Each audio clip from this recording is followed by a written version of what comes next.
سلام دوستان عزیز، خوش آمدین به آریان چینل. ویدیوی امروز ما در رابطه به معرفی یک نرم افزار تدوین فیلم یا ادیت فیلم در موبایل می باشه. اگر شما شخصی هستین که کانال یوتیوب دارین و یا هم ویدیوهایی که روزمره ویدیو میگیرن با دوربین یا که با موبایل خود بخواین به شکل کاملا حرفه‌ای ادیت بکنن، برای دانستن این موارد پس این ویدیو را تماشا بکنن. نرم افزاری که ما میخوایم براتون معرفی بکنم که ماستر میباشه.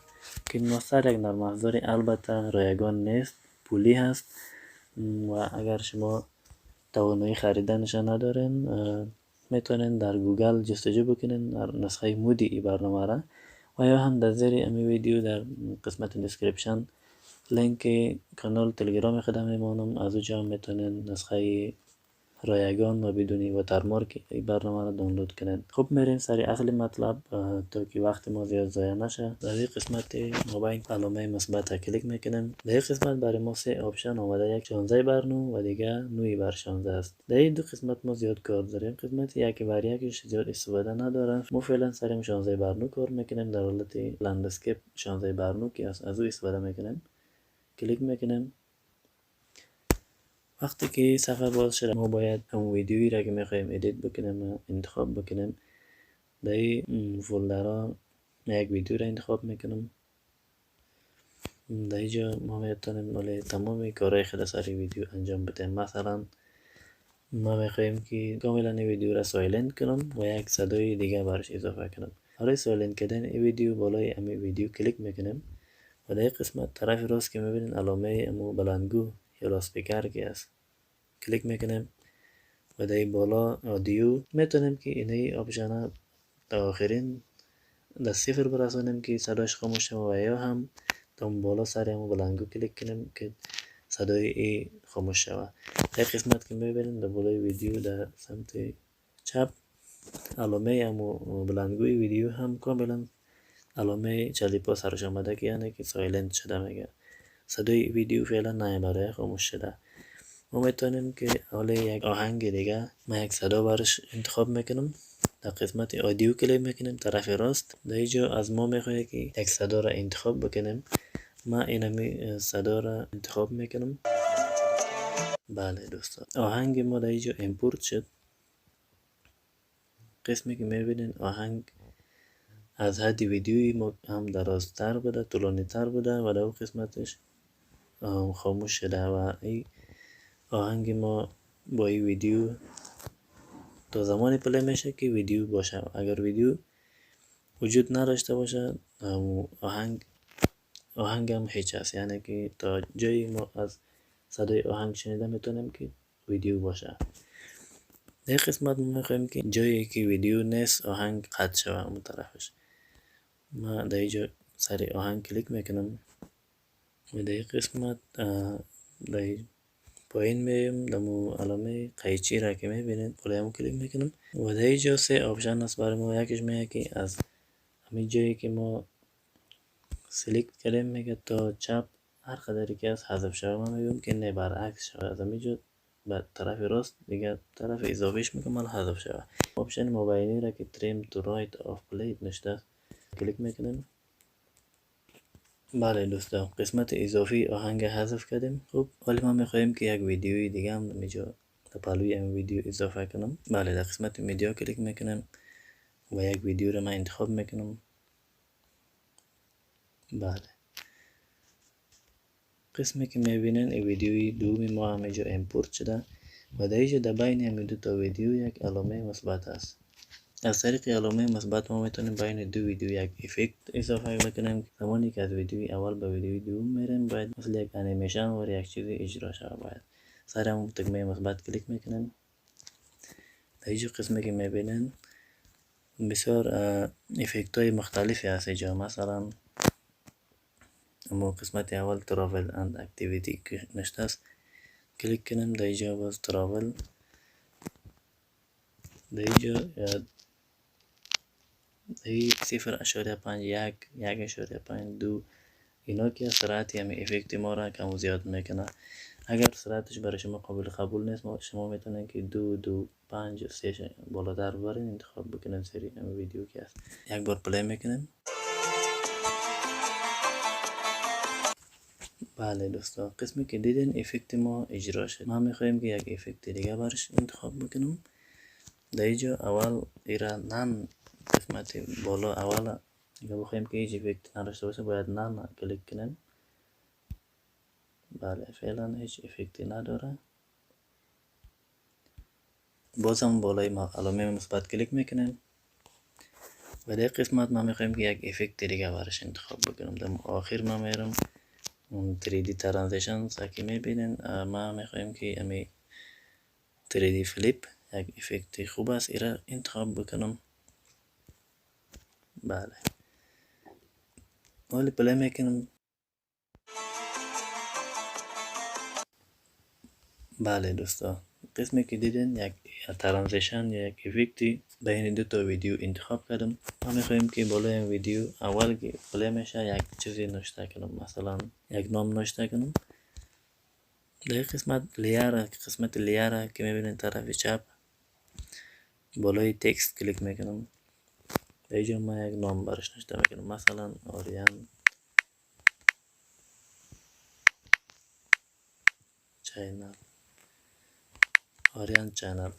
اوکی. قسمی که میبینین تکست ما اینجا آمده، ولی ما میخوایم که بالای بعضی کارهای دیگر انجام بدم. همین تکست مثلا رنگش تغییر میتونم. در قسمت راست که میبینین پلوی قیچی که هست علامه سفید رنگش هست. ما میخوایم که رنگ یک رنگ دیگر داشته باشه.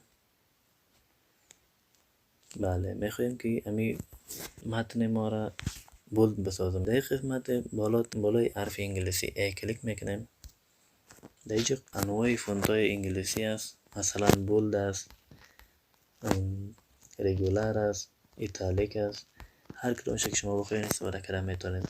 مثلا من همین فونت انگلیسی که نوتو صرف بولد که نشته است همه خواهیم که متن خود بولد بسازم، از این استفاده میکنم. بعدا بالای امی علامه تیک مارک کلیک میکنم. بالای متن ما فونت بولد استفاده کردیم.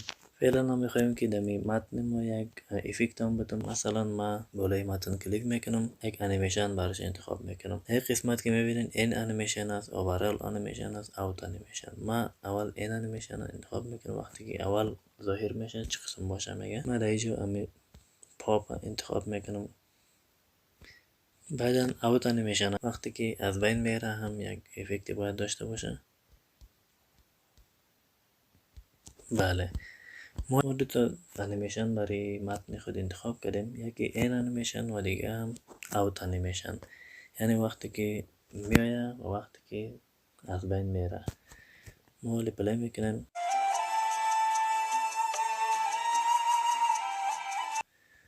تغییرات بالای متن انجام شد. فعلا اگر ما بخوایم یک چیز دیگه هم در اینجا استعمال بکنیم، مثلا یک استیکر. به اینجا قسمی که میبینین استیکرهای مختلف با ویژگی های مختلف است. ما میخوایم یک ایموجی بر انتخاب کنم.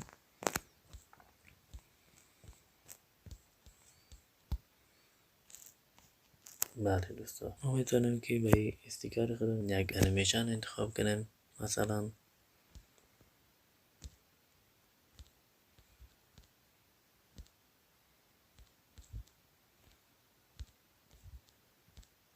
بله و یک تا دیگه اوت انیمیشن. در قسمت بالا سه تا آپشن که میبینین، یکیش اولیش این انیمیشن است، دوم اوورال انیمیشن و سوم اوت انیمیشن است. ما میخوایم که یک اوت انیمیشن هم براش انتخاب کنم. بله پلی میکنیم.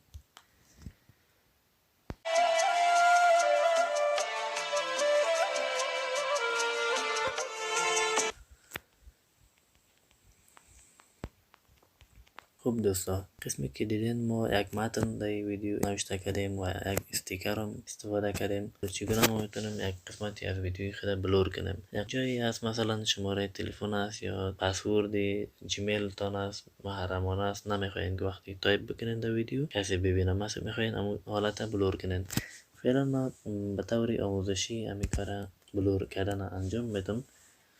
باز شما در ویدیوهای خودتان کار کنید. مثلا ما میخوایم که این قسمت گل بلور کنم. در قسمت لیر کلیک میکنیم و بالای افکت کلیک میکنیم. بعدا در آخر که میبینیم بس افکت بالای کلیک میکنیم. دو نوع افکت بلور داره. افکتی همو بلوری اولگی را انتخاب میکنم و در اینجا قسمی که میبینید یک باکس اینجا آمده و تمام صفحه را بلور کرده. ما میخوایم یک قسمت کوچکی از صفحه را بلور کنم. بسیار با آسانی ما قسمتی از ویدیو خود بلور کردیم.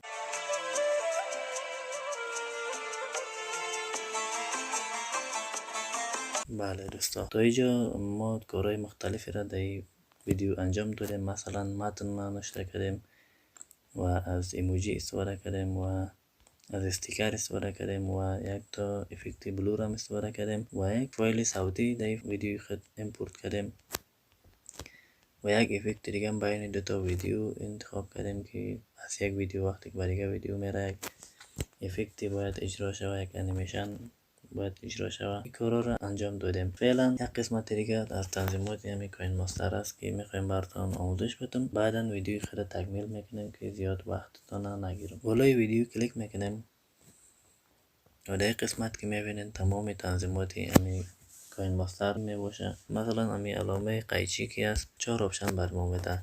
هر 4 اینا دارای کارکردهای مختلف میباشه.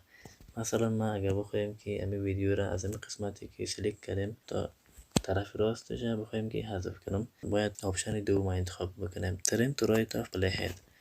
در قسمت کلیک کنیم طرف راست این ویدیو ما را حذف میکنه.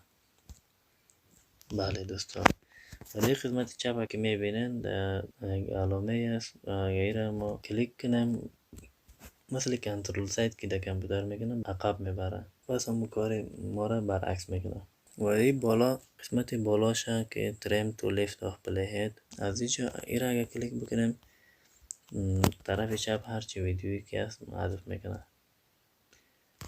بله، پس من برگشت میکنم و در این قسمت سپلیت اد پلی هید است که کات میکنه اما دلیت نمیکنه، تنها کات میکنه. و آخریش چی است که کات هم میکنه و در موجه یک فریم فریز اضافه میکنه.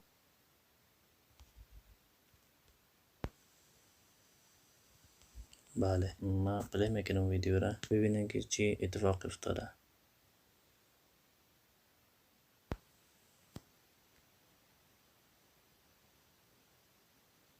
قسمی که میبینن ویدیو در فریم فریز شدگی که میایه ویدیو کاملا استاپ میشه، هیچ حرکتی انجام نمیده.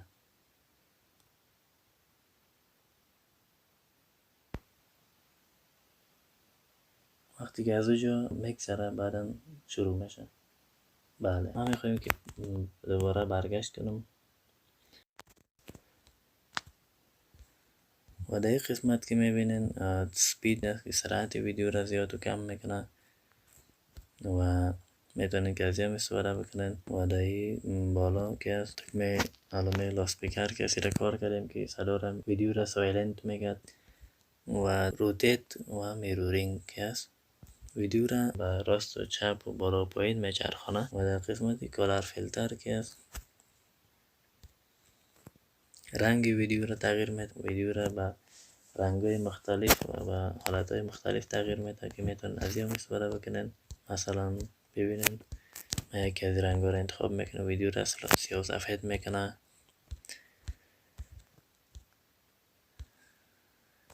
ویدیو را مثل کاملا اون سوخته نشان میده و دارای رنگ و حالتهای مختلف است. میتونین نظر به میلتان هر کدومش انتخاب بکنین. و در این قسمت یک آپشن دیگه است به نام adjustment. در اینجا عین همون کاری را که پیشتر کردیم، مثلا رنگ ویدیو را زیاد و کم کردیم، به رنگ‌های مختلف تغییر دادیم، همون کار را میتونیم در اینجا انجام بدیم اما به یک شکل دیگه.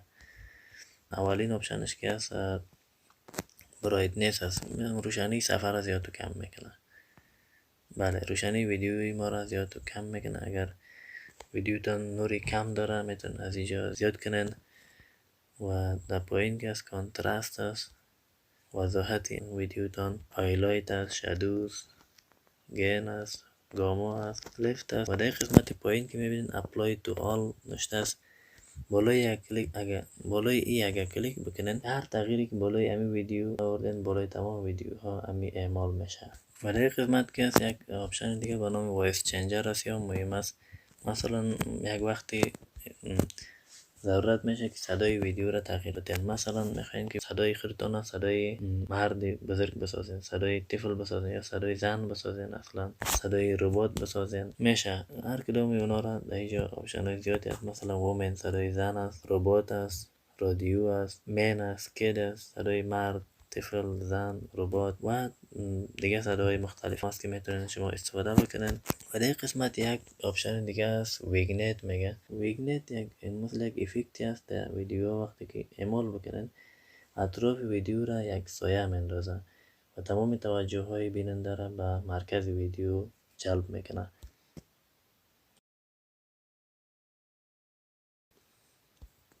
و در قسمت آخر اکسترکت آدیو که است، از ویدیوتون یک صدا خارج میکنه. اگر ویدیوتون صدا داشته باشه موزیک هم ویدیوتون در پایین باعث یک لیر امپورت میکنه. بله دوستان، تمامی کارهایی را که میخواستیم بالای ویدیو انجام دادیم. تمامی افکت ها و ترانزیشن هایی را که مهم بود براتون کار کردم. و در آخر دکمه اکسپورت تا کلیک میکنیم برای خروجی گرفتن از ویدیوی خود. و در اینجا 4 تا آپشن است که فول اچ دی و 540 360 است. برای یوتیوب معمولا هم اچ دی و فول اچ دی مناسب است. اگر اینترنتتون قوی است و میخواین که فول اچ دی باشه با کیفیت بالا مردم ببینه باید فول اچ دی را انتخاب بکنین. و در این قسمت طرف راست که هست اینجا فریم ریتش انتخاب میکنین. با هر ریکاردری که ریکارد کردین ویدیوتون اگر براتون معلوم است که با کدام فریم ریت براتون ریکارد کردن، در اینجا هم عین همون فریم ریت باید انتخاب بکنین. و در این خط پایین که میبینین بیت ریت است، لو و های. هر قدر که این خط به طرف های نزدیک باشه حجم ویدیوتون زیاد میشه. هر قدر که پایین باشه حجم ویدیو کمتر میشه اما یک کم کیفیت ویدیوتون هم کم میشه. هر قدر به های نزدیک باشه بیت ریت ویدیوتون زیاد است و کیفیت ویدیوتون هم زیادتر میشه و حجم ویدیوتون هم همچنان زیاد میشه. وقتی که در آخر تمام این تنظیمات برابر کردیم دکمه اکسپورت تا کلیک میکنیم. بله دوستا، اکسپورت ویدیوی ما شروع شده و وقتی اکسپورت تمام شد ویدیوی ما به گالری یا فایل منیجر موبایل ما میره و از اونجا میتونن ببینن. تشکر از توجهتون دوستا. خداحافظ.